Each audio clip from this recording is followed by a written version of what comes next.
Hello বন্ধুরা, আসসালামু আলাইকুম। Welcome to my video.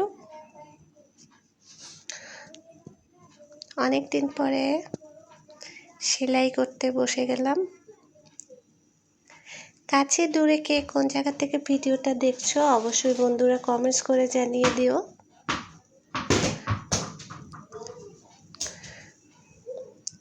তো অনেক দিন পরে মেশিনে কাজ করতে বসলাম। অনেক দিন ধরে মেশিনে কোনো কাজ করাই হয় না।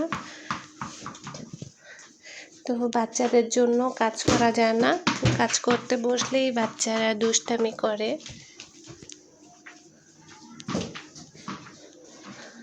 তো এখন সুযোগ পেয়েছি, তাই ছোট ছেলেটা ঘুমাচ্ছে, এই ফাঁকে এখন কাজ করতে বসে গেলাম। একটা সালোয়ার তৈরি করেছিলাম, এটা কোমরে ইলাস্টিক দিয়ে দিলাম। এই তো মাশাআল্লাহ সালোয়ারটা কমপ্লিট হয়ে গেছে সেলাই। তো ইলাস্টিকটা এরকম টেনে টেনে সেলাই করে আটকে দিলাম। কেমন হলো বন্ধুরা?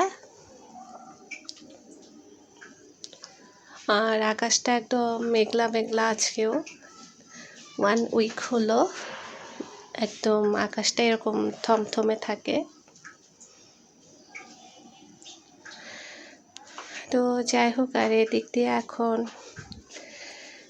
রান্নার কাজ করতে চলে আসলাম। বাচ্চাদেরকে একটু নাস্তা খেতে দিব, তো এই কারণে এখন ওদেরকে জন্য ফ্রাইড রাইস করতেছি। তো ডিম দিয়েছি চুলায়, তো ডিমটা ভালো করে ঝুরি ঝুরি করে ভেজে নেব। তারপরে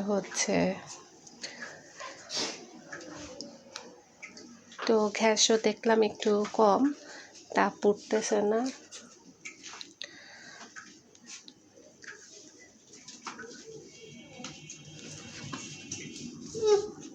তো ভাবলাম আজকে রুটি না বানিয়ে বাচ্চাদেরকে ফ্রাইড রাইস করে দিই নাস্তা, এটাই ওরা পছন্দ করে খেতে। তো ওদেরকে করে দিচ্ছি। আর ছোট ছেলেটা ঠান্ডা লাগছে, হাঁচি দিচ্ছে, ওকে কোলে নিয়েই চটজলদি করে দিলাম এই খাবারটা। বাচ্চা মানুষ, ঘুম থেকে উঠেই ক্ষুধা লেগে যায় সকালবেলা।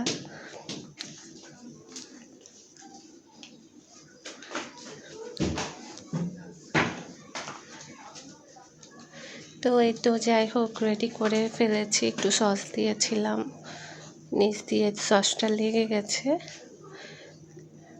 আর আরেক হাঁড়িতে বসিয়েছিলাম আরেক চুলায় চিংড়ি মাছ দিয়ে পুঁই শাক। তো এটাও প্রায় হয়ে আসছে, নেড়ে চেড়ে দিলাম।